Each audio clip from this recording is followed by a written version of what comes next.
The Illuminate Arts and Faith Conference in Chattanooga, Tennessee wants to help you find your tribe. Do you get way too excited about quoting Wendell Berry or C.S. Lewis in conversations with coworkers? Does your Spotify playlist include hymns, a little jazz, and a whole lot of Andrew Peterson? Join your tribe at Illuminate March 31 and April 1 for education and inspiration from speakers Russ Ramsey, Douglas McKelvey, John Hendricks, and others. Find a complete list of session topics and ticket information at southern.edu/illuminate. In 2024, I set out to meet as many poets as I could and spend an hour with each one. I got more than I bargained for, more insight, more clarity, more hope. It's proved to be one of the richest highlights of my life. 17 writers, 17 deeply human conversations that made me sit up and pay attention. Franz Kafka once said, if the book we're reading doesn't wake us up with a blow to the head, what are we reading for? A book must be the axe for the frozen sea within us. And that's what I hope this new book will do. I hope it wakes us up, my friends.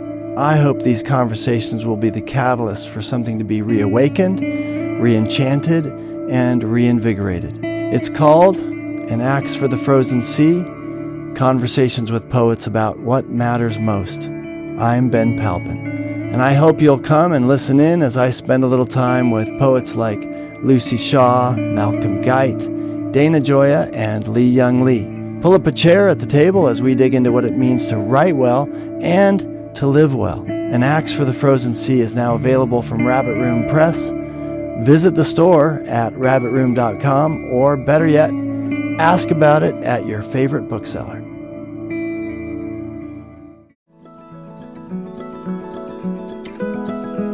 Welcome to the Habit Podcast, conversations with writers about writing. I'm Jonathan Rogers, your host.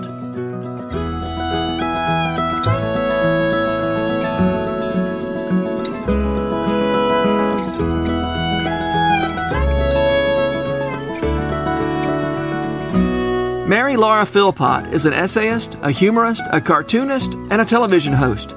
That makes her a quadruple threat, at least. Her latest book is a hilarious memoir in essays called I Miss You When I Blink. I love author Ann Patchett's description. Mary Laura Philpott is relentlessly funny, self-effacing, and charming as she tells the story of living as a AAA+ perfectionist. In her willingness to tell her own story, she taps into a universal truth for so many women. We plan to do it all until we find we can't do anything anymore. I Miss You When I Blink made me laugh, it made me cry. I miss it already. You may miss Mary Laura Philpott too once this episode is over. But in the meantime, I think you're going to love getting to know her. I know I did. Mary Laura Philpott. Do you go by Mary Laura all the time? I do. Thank you. Yes. All of it. Both names. Thank you for being on the Habit Podcast. I really appreciate it. Thank you for having me. And I'm me. looking forward to hearing about your process. Specifically, where I want to start talking is in your book, I Miss You When You Blink. You talk a lot about your perfectionism. Mm-hmm. And I just have to read this quotation because it's so stinking funny.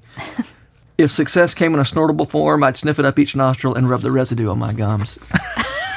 That's awful. And it kind of is, isn't it? Yeah. I early on, when I first had a draft of I Miss You When I Blink, I sent it. I hired a freelance editor. I wanted someone who did not know me from Adam to read the book and say, no, this is not a book, or yes, this is a book, keep going. So I asked around and I got some recommendations. I hired somebody I didn't even know.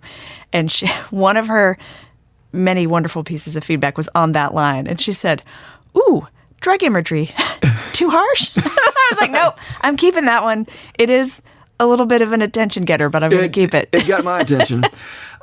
So this perfectionist tendency that you have, how has that been a barrier? How has that been a motivator or a bonus to your writing life? It's both, I think. It's a motivator, obviously, in that I want to get things right. So a good thing about my writing process and about my personality and how they go together is I'm not the type of writer who will write one draft and expect someone to publish it. I'm not, writing it down and the next day sending it off going, who wants to print this? Because I am so fixated on getting it perfect, and I know it needs several more drafts before I get there. The downside is if you are somebody who doesn't see a job as finished until it is as close to perfect as it can get, is that it's very hard for me to say a piece is done, which means I'm a slow writer because I'm going draft after draft after draft down to the drafts where nothing has changed here, but you've moved one comma. Yeah. Let it go. Yeah. So your perfectionism doesn't keep you from starting. It keeps you from declaring yourself done? It mostly keeps me from declaring myself done, but that's a good point. Sometimes it does keep me from starting because I don't even think an idea is good enough to run with yet. Or I think an idea is good, and I know from experience that there's this sort of miserable middle part of the experience where you've had a beautiful idea and you're going to pin it down on paper and kill it, and it's going to be awful before it gets better again. And I think I can't do it. I can't take this great idea and make it awful, because what if I never get it as perfect as it is in my head? And then I'm extrapolating that thought all the way through, failing at it before I've even started it. So yeah, it kind of gets in my way all the time. Now I get past it with experience. I can look back and say, look at all the times that I hit that point where I was like, no, it's not going to be any good. And I made myself sit down and I wrote through it and I edited through it and I got there. So now I have that to draw on. Earlier in my writing career, it was a lot of panic and I wasted a ton of time just like sitting paralyzed in front of a blank screen going, I can't do this. It's not going to be any good. What am I going to do? So I really had to learn through forcing myself to sit down and keep going. Yeah.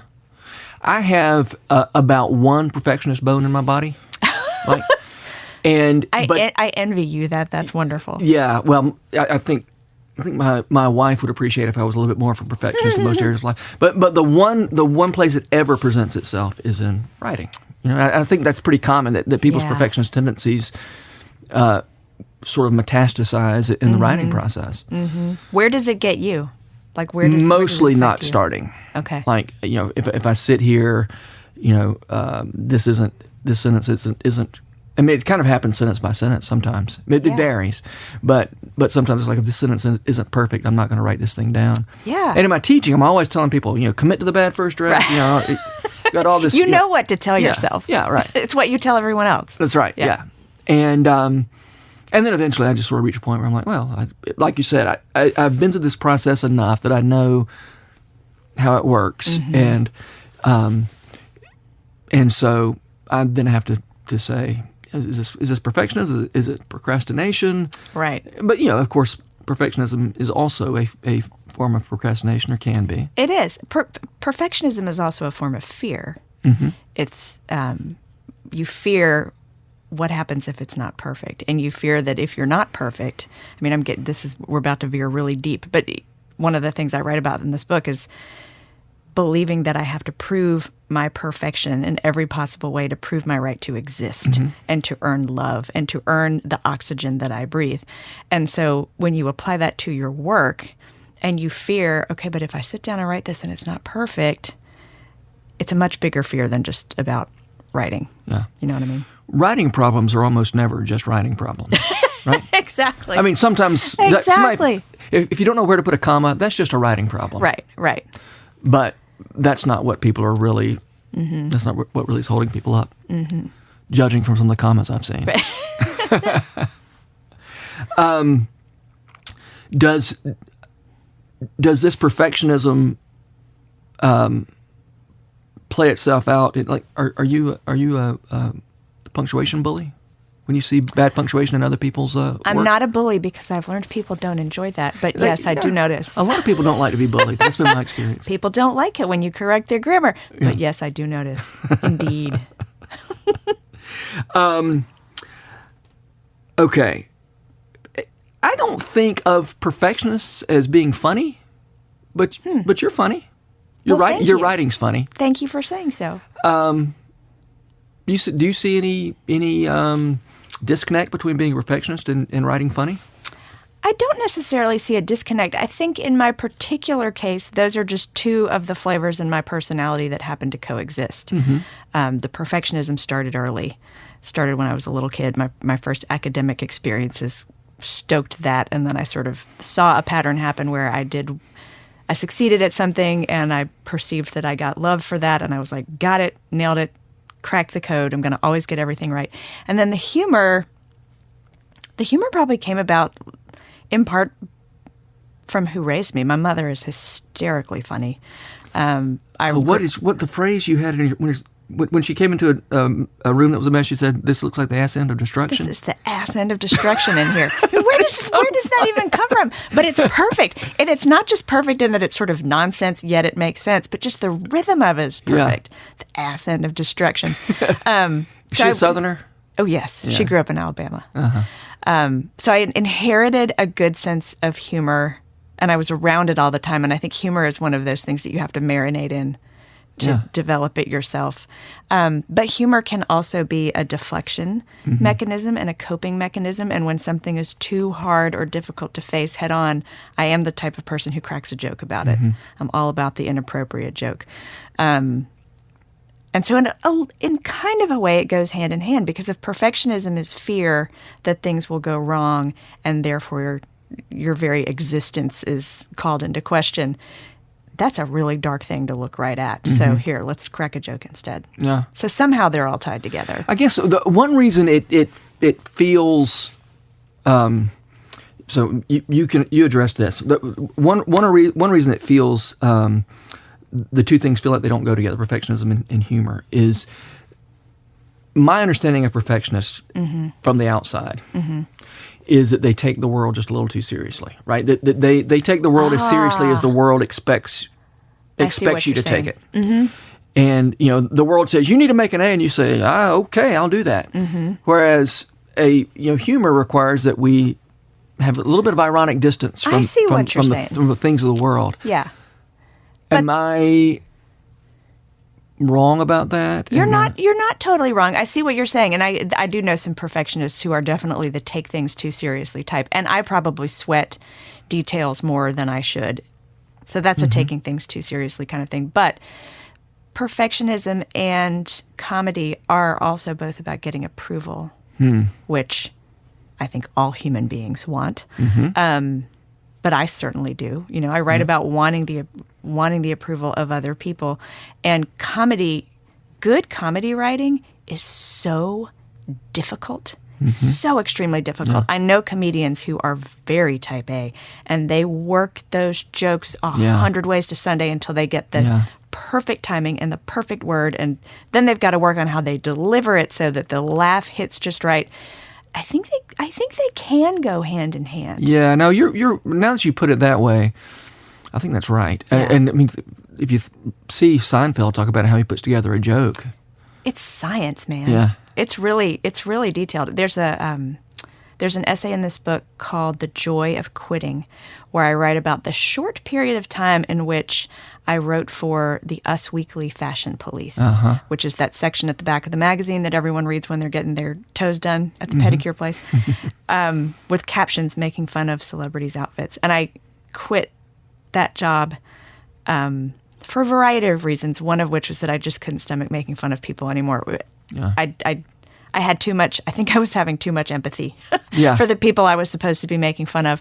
But one of the things that drove me to accept it in the first place was, oh, this is going to be great. I'm going to get this hit of approval every week where someone reads my funny line and they're laughing about it. I'm going to love that. Yeah.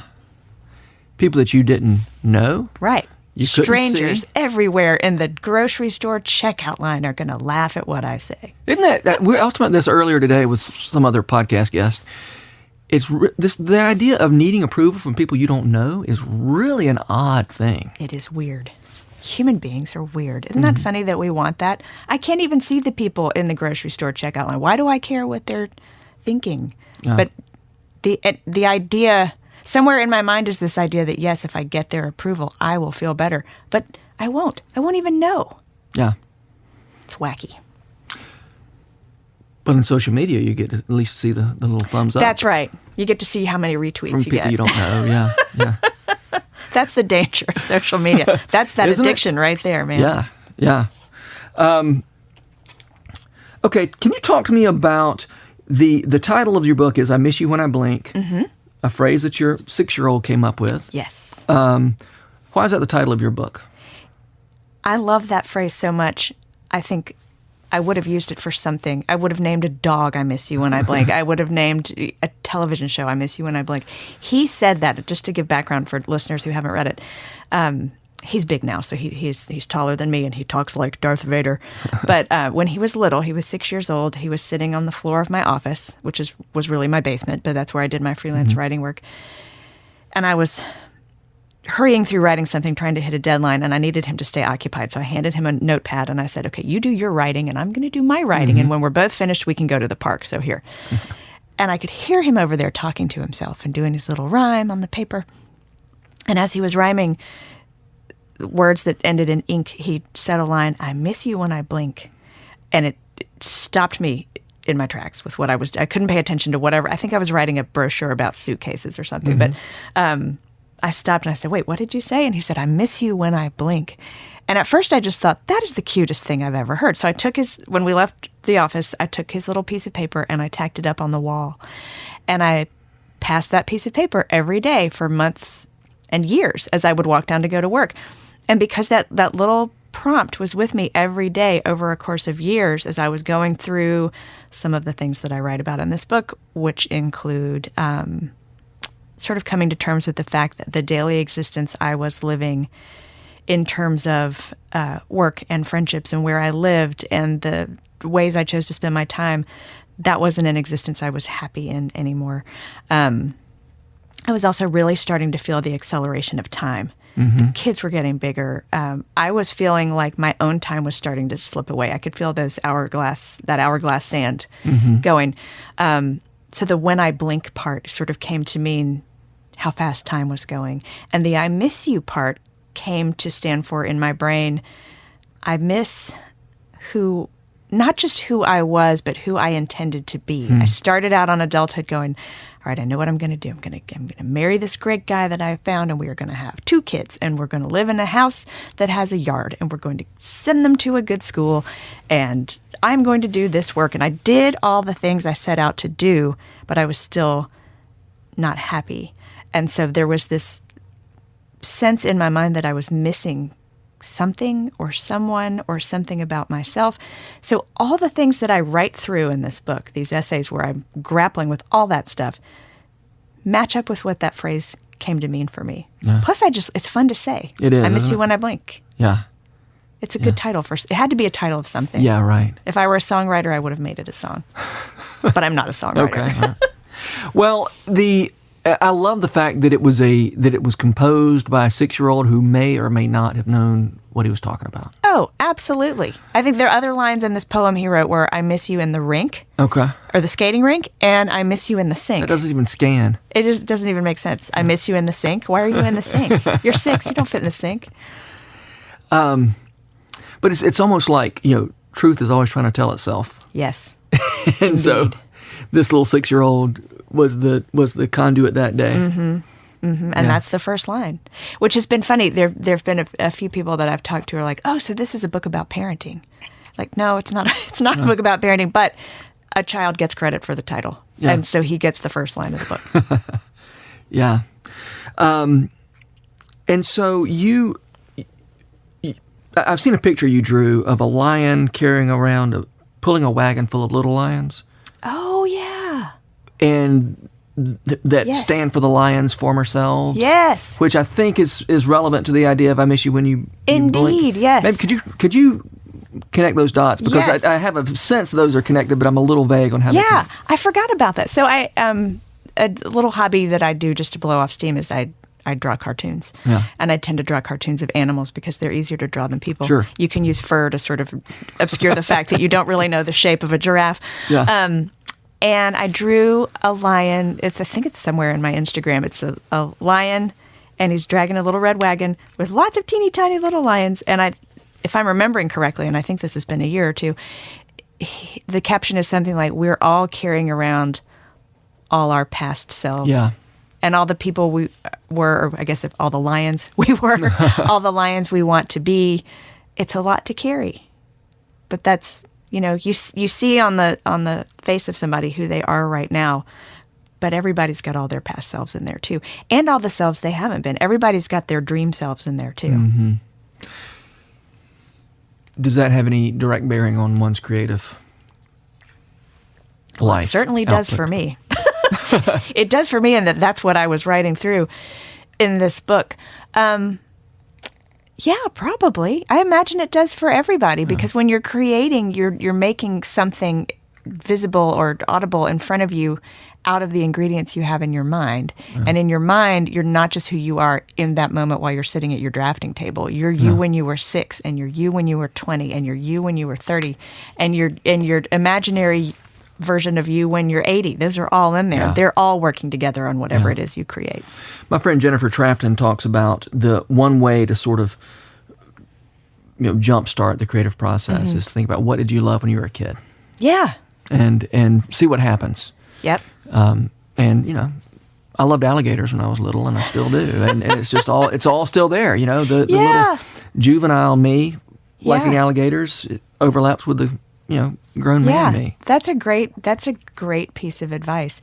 There's an essay in this book called Mermaids and Destiny, and somewhere in there I talk about how when I am brought in to talk at a school, which is rare because I write for adults, so people don't usually have me come in to talk to kids. You don't use your image of the snorting success through both nostrils. I don't mention the cocaine when I talk to kids. But one thing that an exercise I have them go through is, who were you before you wondered who you were? So a lot of us as adults are walking around going, who am I? What even am I anymore? And so kind of like what your friend says, what I say to these teenagers is, think back to when you were little. Think back to who you were before you even had the question of, who am I? Yeah, wow. And look at what you loved to do. Look at what mattered to you and the questions you like to ask about the world around you. Yeah, I love that. That's great. Another writer friend who was in early this morning, Helena Sorensen, said, and she was quoting T.S. Eliot, last year's words were for last year's language. Oh, that's good. Yeah, and she was putting it into the context of being kind to yourself for the past selves that maybe, she was putting in the context of writing, that self who wrote this book a few years ago didn't know what you know now. Right. But be generous with yourself. That's good advice, because it is the experience of reading something you wrote in the past. First of all, if you go too far back in the past, it's just awful. You read the things you wrote when you were 18 years old, and you you will laugh, and then also just want to sink into the sand. I don't laugh. I don't want to read anything I wrote when I was 18. But it's amazing how quickly you can get that distance and perspective on a piece of writing. Something you wrote, like you say, a year ago can seem like, how did I think that was how that should go? This needs to be different. But that's why people give the advice of putting a project in a drawer for a length of time and then coming back to it to edit it. Because even if you can give it just 2 months, that's enough time that you can go back and have something really valuable to add to it, because you have evolved as a writer and a human being even in just those 2 months. Yeah. So you've written marketing copy. Indeed. Do you still do that? No. You've No. That was a great way to make a living, or a portion of a living, when my kids were little and I was no longer working full time. I did write marketing copy full time, and then I had kids, and there were so many freelance clients who needed websites or brochures or speeches. I did a lot of speech writing. I did ghost writing for, like if you're a CEO and you have a point to make and you want to write an op-ed and you know your subject matter really well, but you're not a writer. Yeah. I used to always say, if you can teach it to me, I can teach it to anybody. Yeah. So I would sit down with people and they would explain to me their area of expertise and what they wanted to say, and then I would sort of absorb their voice and absorb the information and write it, and it would come out under their name. So I don't do that anymore, but it's a good way. It's a great way to be a working writer early on. Yeah. Oh, I think that I've done a lot of that work in my life, and really some of the best training I've ever gotten as a Absolutely. writer. Because you can't be precious about your words when you have a lot of things to do and a lot of deadlines on you and a variety of different editors, some of whom may be erratic. Yeah, yeah. And you've got to get it turned in and get it right. Yep. I mean, just the fact that you have several deadlines a day, the fact that you've got this, I'm sure you had this experience. You'd think, I don't have anything to say about luggage today. Yeah. But you know what? Eventually you do have something to say about luggage. I got to go find out what there is to say about luggage because it's my job to make it sound good. So Yeah. I need to go interview whoever I need to interview at that company about why this is a great suitcase. And then I need to look at their business goals and figure out who are they speaking to? Who's their audience? What do they want to be the result of this piece of writing? Even if it's a 2-line ad jingle, Yeah. you have to serve, the writing has to serve its purpose, and you can't get too caught up in your own precious artistic, Yeah. goals. If it's got to be a poem, no, it doesn't. It's got to sell suitcases. Yeah. And also the fact that you're speaking in several different voices in one Yes. day. I would not like to go back to my life as a full-time copywriter, but I'm very thankful. Me too. For that experience. I just learned a ton. It's good. It's good practice. And mostly I learned that there's always more where that came from. You think I've got nothing else to say about a bank. Yep. And then when the bank calls and says, that's not good enough, you got to say something else. Right. Turns out you can't. can. Yeah, you can't go. No, that was perfect and beautiful, and you have to use it. You have to say, "Yes, ma'am, I will write it again," and Yeah. come up with another way to do it. Yep. And it's amazing that there always is another way to do it. Mm-hmm. So, yeah, and ghostwriting that's an adventure too. I've done some of that. And it's. I remember thinking, this is so weird. People would talk about, oh, did you read that op-ed by so and so? It was so great. I love that line he said about blah blah blah. And I would think, I said that line. Yeah. But that's the deal. You That's don't the get to deal. claim the line I know. if you get the paycheck. Yep. Yeah. As long as they spell the name right on the paycheck, I don't have, Right. I don't have my name on the byline. Right. Yeah. Okay. Let me see how we're doing on time. Okay. I think we're running out.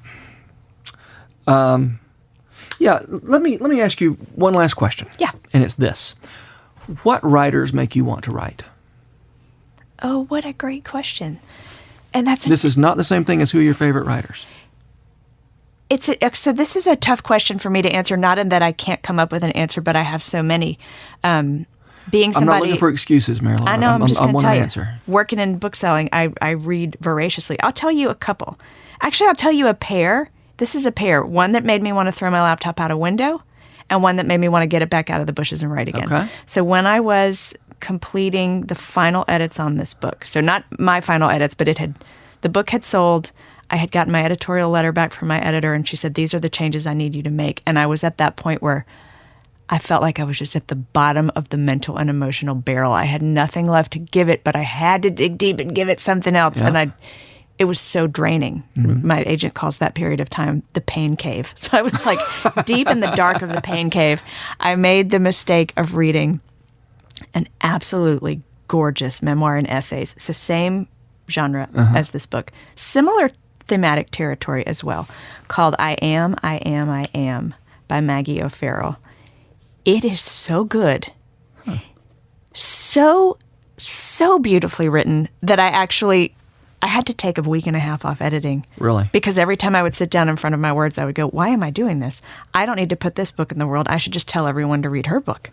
And it really kind of stopped me and slowed me down. But the book that got me going again, the book that made me want to keep writing, again, similar genre, some similar themes.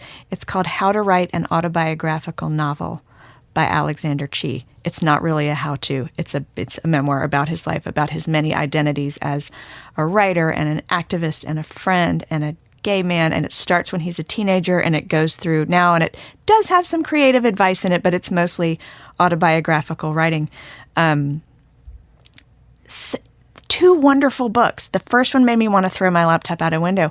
But this one, for some reason, made me go, I feel like if I worked hard enough, I could do this. Yeah. And I'm not saying that his book wasn't as good and therefore it seemed more attainable. Right. And it's been a year that I've been talking about this, and I've yet to put my thumb on what it was. But there was something in the way that he wrestles with big personal questions that made me go, there's room for all of us to do this, and I need to sit down and keep going. Mm-hmm. Yeah. So there you go. That's great. Because you're looking for those people who do what you do a little bit better. Yeah. Yeah. And he's a teacher, and so there's something, even though his book was not a how-to book, and it's not a book teaching you how to do anything, it comes through. Somewhere in there comes through this message of, you can do this. We need to tell our stories. Sit back down and get back to work and quit moaning and groaning about how everybody's book is better than your book. Yeah. Because the comparison... Oh, it'll kill you. Yeah. It's just not especially helpful. No, not at all. And yet almost unavoidable. Mm-hmm. So my advice to you, Mary Laura, stop comparing yourself to others. Did you come here for advice? Is that what you're here for? I did, thank you. Yeah, good. I'm so this glad. This has been so worthwhile. so glad to help. No, I mean, when we write for approval, when we write for what we can get out of it, man, we find out what a big hole our bucket has in it. Yep. And it's, I mean, it sounds like is it Alexander Chee? Alexander Chee, Chee. Chee. Sounds like that was an invitation to love your reader, to serve other people, to not think in terms of what is this project going to do for me, but what can I give through this project. I highly recommend it. It's a great I'm going to check it out. Mary Laura, thanks so much for being here. This has been so much fun, and I just love the insights that you've given. Well, thank you for having me. I enjoyed it. Well, I hope we can do it again someday. Yes, indeed. All right. The Rabbit Room has partnered with Lipscomb University to make this podcast possible. Lipscomb has graciously given us access to their recording studio and the Center for Entertainment and Arts building. We're so grateful for their sponsorship, their encouragement, and the good work they do in Nashville. Special shout out as well to the Arcadian Wild for allowing us to use their delightful song Finch in the Pantry as part of this podcast. Check out their album of the same name for more excellent music. The Habit membership is a library of resources for writers by me, Jonathan Rogers. More importantly, The Habit is a hub of community where like-minded writers gather to discuss their work and give each other a little more courage. Find out more at thehabit.co. This podcast was produced by The Rabbit Room, a 501c3 nonprofit dedicated to fostering Christ-centered community and spiritual formation through music, story, and art. All our podcasts are made possible by the generous support of our members. To learn more about us, visit rabbitroom.com, and to become a member, rabbitroom.com/donate.